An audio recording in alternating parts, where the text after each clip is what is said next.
problème bi ñu am ñun ñëpp mooy dañuy dund yaakaar ne waruñu am benn problème te fekk ne dund gi ak problème yi ñu ànd. su fekkee nag bëgg ngaa gis kenn ku amul problème dangay dem ci armée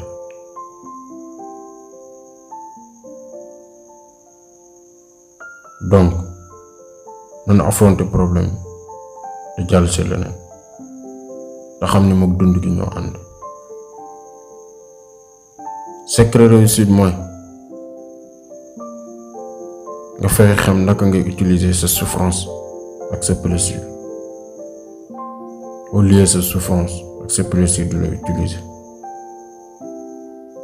soo ko defee di nga mën a contrôler sa dund waaye soo ko deful sa dund moo lay contrôler.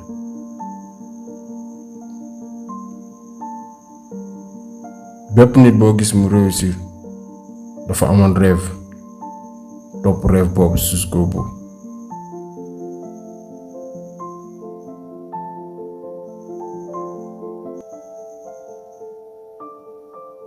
sa qualité dund moo ngi dépendre ci sa qualité xalaat.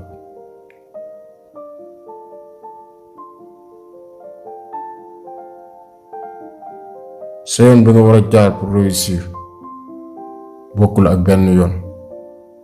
danga war a jël ay mesures fermes ak ay détermination.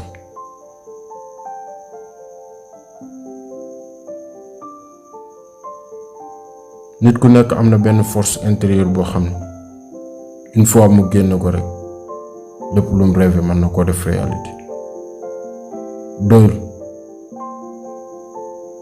doyul kese nga xam li nga war a def danga war a xam aussi naka lañ koy defe.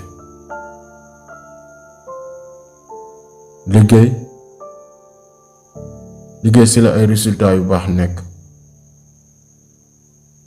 liggéey ci la réussite nekk. waxi kese mayewul dara. liggéeyal te bàyyi wax ci ak ñiy wax.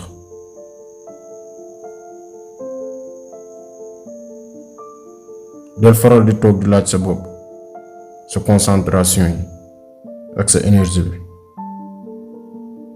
ci lan nga ko jeexal.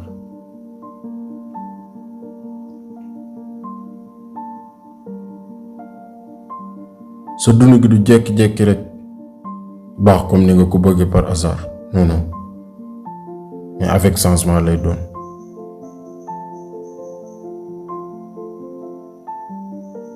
bul jéem a xalaat sax sa dund gi di nekk dund bu yomb non mais fexe la nekk jàmbar ci lépp looy def.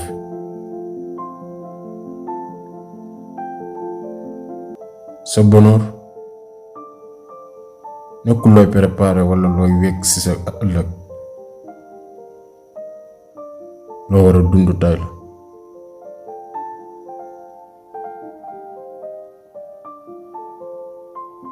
fi mu toll ni ñaar yi rek nga war a def bu dee gis nga sa bopp ne avancé woo soit nga xoolaat say rêve walla nga améliorer say compétences.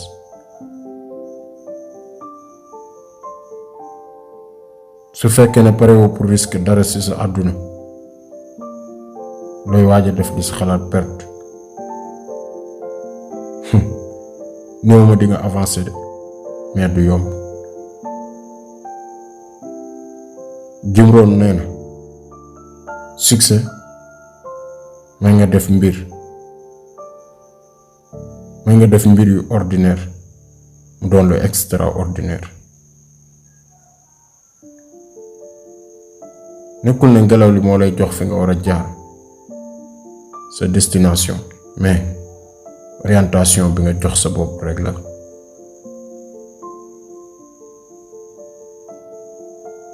ñun ñëpp soxlawoo am ay objectif yu bari te gudd pour ñu mën ñoo dimbale ba lépp lu mu taseel suñu yoon jéggi ko jàll. soo amee ay objectif nag dara warul la jaxal ci sa yoon. bul jéem a xalaat mukk ñëpp bëgg la kenn du la critiquer kenn du la bañ lépp loo wax nit ñi ànd seeg yow bu ko jéem sax ndax mënul nekk.